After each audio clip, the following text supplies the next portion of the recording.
How to log in into PNC Bank online banking account.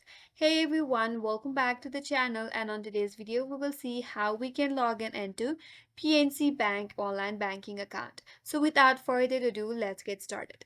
First of all, open up your preferred browser, head towards the search bar, then type in PNC Bank.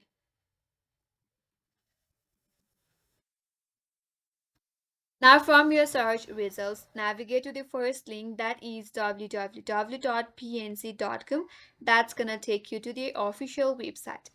Now to log in, navigate to top right corner. There is the sign on button, click on it.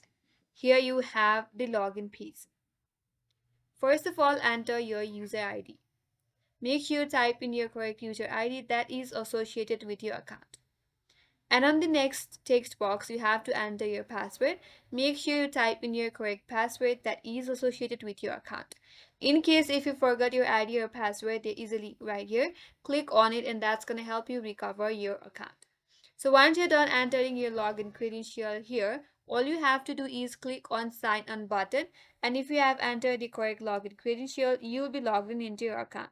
That's it. That's how you can log in into PNC Bank online banking account, and that's all for today's video. Hope this video was helpful, and if you are new to our channel, consider subscribing. Thanks for watching and stay tuned for more videos.